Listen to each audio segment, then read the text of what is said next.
Genndy Tartakovsky is one of the most celebrated and beloved animators working in the Western animation industry. He's worked on some of the most iconic animated shows from the late 90s and 2000s, such as Dexter's Lab, Samurai Jack, and Star Wars: Clone Wars. With his minimalist style and combination of different influences given his shows a unique identity that make them instantly recognizable and very memorable. Recently, he's come into some criticism because of the release of his latest animated movie, Fixed. But even on a project that got a mixed reception such as that movie, you can still always get a sense that he put a lot of care and passion behind its creation. That movie was an idea that he's been trying to get off the ground for well over a decade, and he never stopped pitching it to different studios and producers until it got made. He's an artist that puts all of his creativity on everything he works on, and it really shows, especially when it's a project that was cut short and couldn't achieve its full potential. This is the unfortunate case with Sym-Bionic Titan, one of the greatest action cartoons from the 2010s that briefly aired on Cartoon Network before its tragic cancellation. And I really mean it when I say it was tragic. Even Tartakovsky himself has stated in the past that the day he found out that the show was getting cancelled was the worst day of his entire professional career. So today, we're gonna be taking a look back at this amazing animated series that deserved a second chance to flesh out its ideas, and explore both the background behind its interesting beginnings, as well as how it all ended with an unceremonious cancellation. Also, if you're only interested in learning about its cancellation and the chances of a revival specifically, I left timestamps so that y'all can jump ahead to whichever part of the video interests you the most. But with all that being said, let us all remember the fantastic work of art that was Sym-Bionic Titan.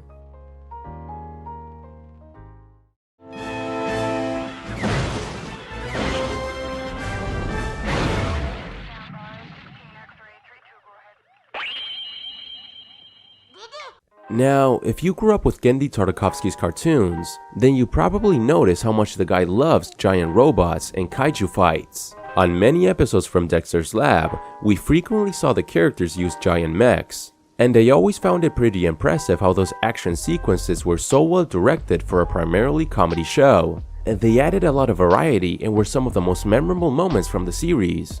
There was also a specific episode from Samurai Jack that had him piloting a huge samurai robot and fighting against another giant robot. All of this really exemplifies Tartakovsky's influence from different series that formed his taste and sensibilities as an artist. On an interview with Wired, he mentioned how he grew up watching different animes such as Speed Racer and Star Blazers, as well as Western cartoons such as Looney Tunes, Tom and Jerry, and Hanna-Barbera shows.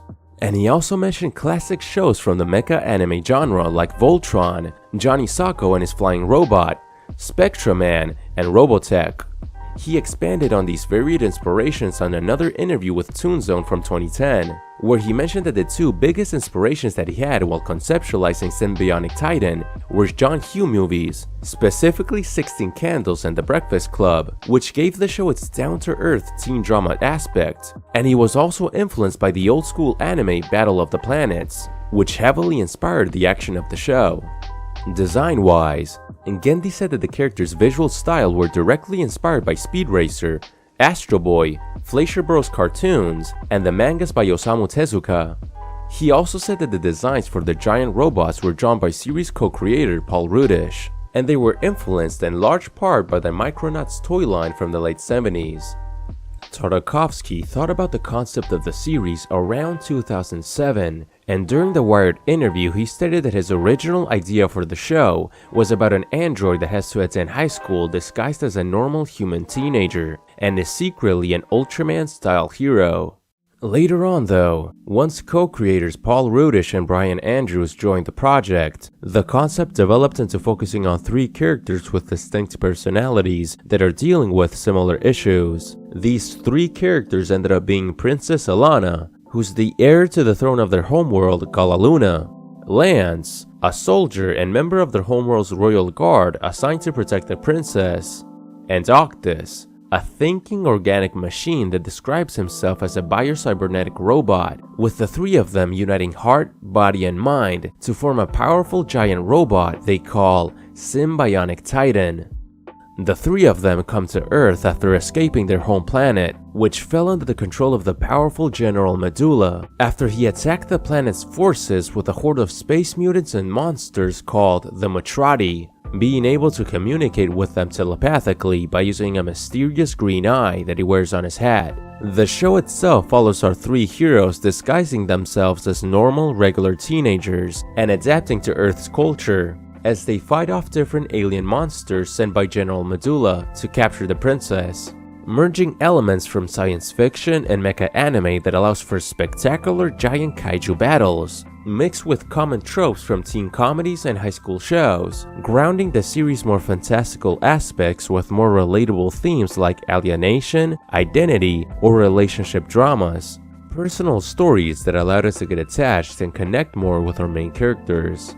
They really did a great job with the protagonists and how they developed them throughout the episodes, showing their sense of duty and willingness to use their abilities to defend Earth from alien threats, even though individually they really struggle with trying to adapt to their new environment and relating with not only human beings, but also with themselves. Like how Lance and Ilana both struggle to connect with each other initially because of their different life experiences and social backgrounds, given that the princess, as a member of the planet's royalty, doesn't really have a full grasp on what Lance has gone through as a regular civilian and member of the planet's military. I also loved how they fleshed out his character by showing his traumatic past, his father's death, and his time in boarding school, revealing that he already had issues with fitting in his own home planet, and it's during his time on Earth that he learns how to empathize with others and be a part of a family.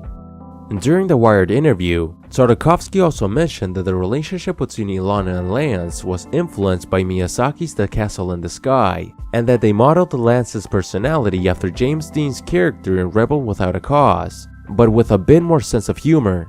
The show really had some great character work. I especially enjoyed how they developed Octus throughout the series and showed that he's much more than being a simple robot without any emotions. It was refreshing to see the android being the one who managed to easily adapt and integrate himself into human society before the more conventionally attractive leads. He was even the first to form a romantic relationship, and it was actually kind of believable.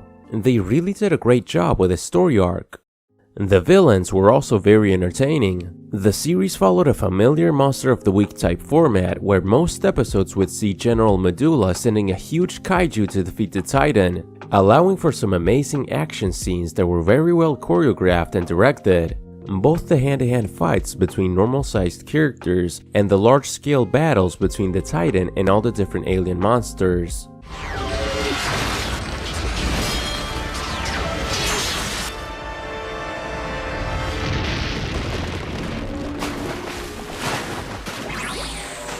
Admittedly, most of these alien villains were pretty much one-dimensional monsters without any nuance, but there were some exceptions that, while they didn't have much depth, they still had distinct personalities or motifs that made them more memorable. Episode 6, for example, showed a dark shaman that tortures our heroes by making them go through horrible nightmares, and the character was very intimidating and foreboding, resulting in one of the best episodes from the show that gave us more information on the characters' backstories, their motivations, and personal inner conflicts. Episode 4 also included a pretty memorable villain, a disgusting tentacle monster that sadistically enjoys torturing his victims, even delving into a bit of body horror. Proceed. Very well, master.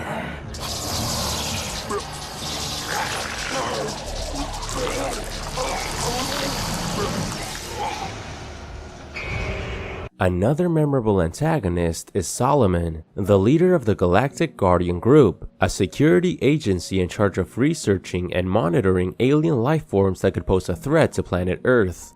Initially, he acts as sort of an antagonistic Nick Fury that focuses on alien threats, being in charge of an organization that's trying to capture our heroes on multiple occasions. But later on during episode 18, they added a new layer of complexity to him, since the episode showed him on a mission in a space station that was being attacked by an alien energy monster, which killed Solomon's entire squad. Due to this, he called the three teens as a last resort and asked them for help, ignoring their rivalry and becoming allies of sorts moving forward. General Medulla, the show's main villain, was a pretty interesting yet underdeveloped character.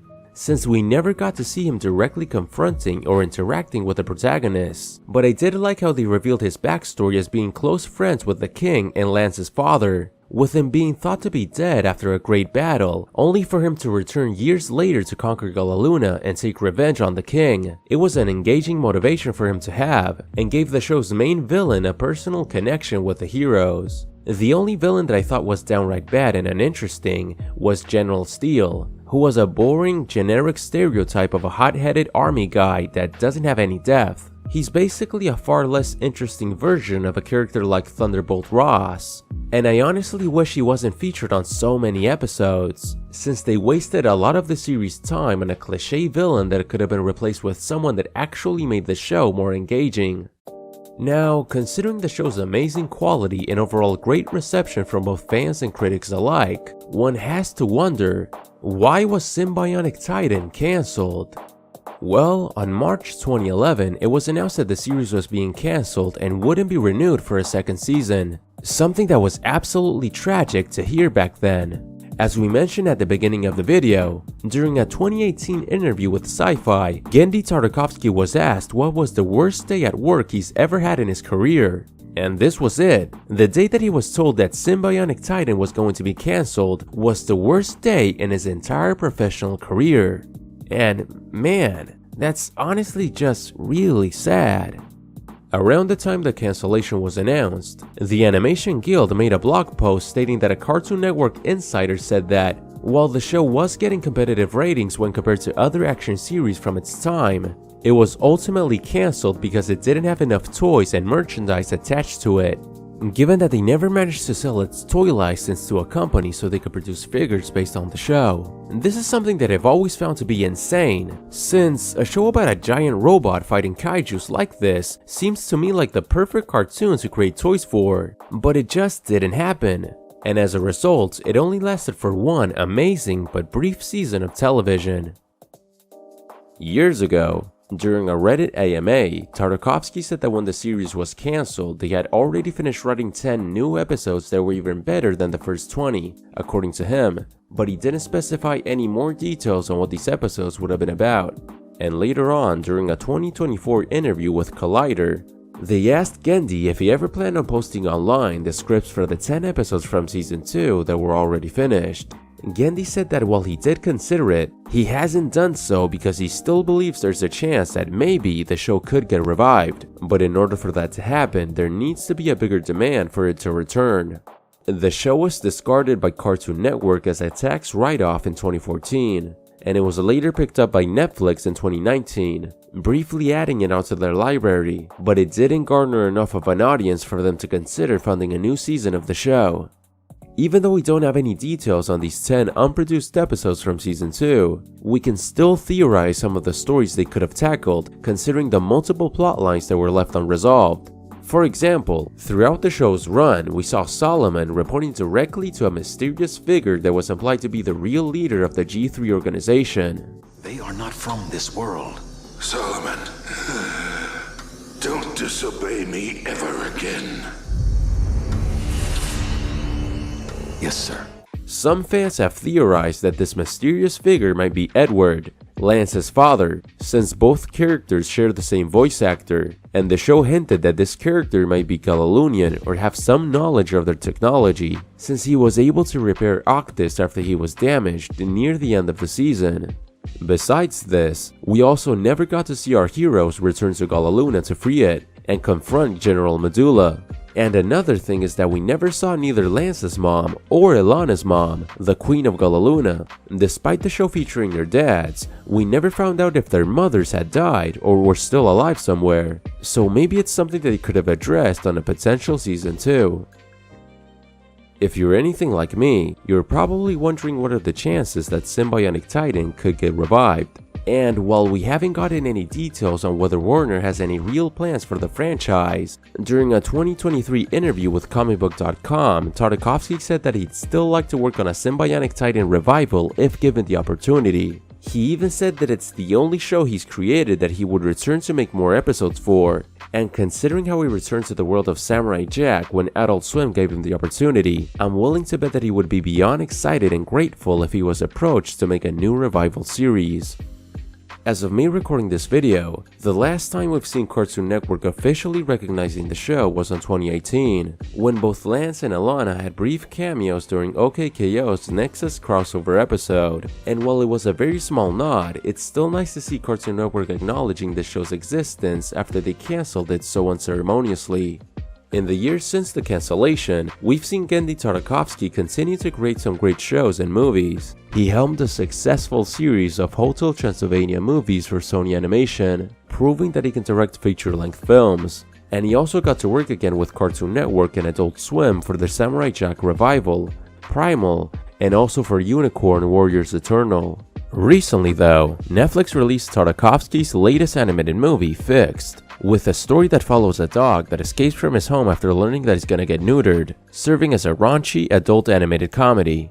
And a lot of people just didn't like it. I guess that some people just aren't in the mood for an hour and a half of watching dogs' genitals. And me neither. I haven't seen the movie, and I honestly don't really plan to, since it doesn't look like something that I would enjoy. But as I said in the beginning of the video, this is a project that Tartakovsky tried to get off the ground for over a decade. He was very passionate about it, much like he's passionate about every project he's ever been attached to. It's a huge reason why people respect and love him so much. You can just tell that he always cares about his work, and even with a divisive project like Fixed, I can still sort of see what he was going for. This movie seems like an attempt at recapturing the feel of 90s cartoons that had raunchy or gross-out humor, kinda like Ren and Stimpy or Rocko's Modern Life, something that I do honestly appreciate even if the movie itself doesn't really appeal to me. As a side note, if you're nostalgic for those crude 90s cartoons we grew up watching, I suggest you check out Bullet Time, a weird cartoon about a gamer bull terrier that's competing in an online tournament, and it has a very pronounced 90s influence.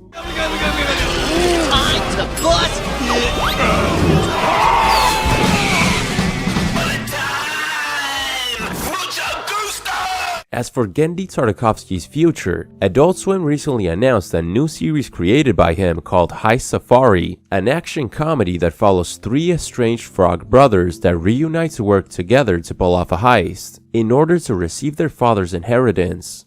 Besides this, on an Instagram post promoting the release of Fixed, Tartakovsky mentioned that he's currently working on a project called The Black Knight, described as an adult epic action drama, and he later posted a short clip of some test animation that was created for the project, describing that it would be a story set in the 14th century following a knight who's able to wear a huge 20 feet high armor, controlling it by using a series of levers, ropes, and pulleys.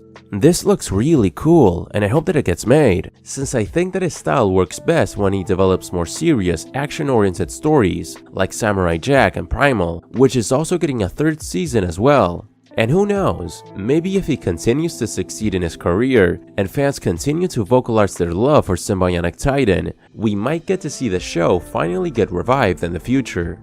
But now I want to know, how do you feel about Sym-Bionic Titan? What would you like to see from a revival if it ever happens eventually? Like, me personally, if the show does get revived, I hope they can tackle more mature storylines, similar to how Samurai Jack did when it was revived for its 5th season. I mean, the show already addressed some heavier themes and even had character deaths. It already felt like they truly wanted to push the envelope on what they could do on Cartoon Network, so it'd be nice to see the series get revived with even more creative freedom, and finally see it reach its full potential. But tell me, what do you think about Sym-Bionic Titan? Please, let me know your thoughts in the comments below, and as always, thank you so much for watching.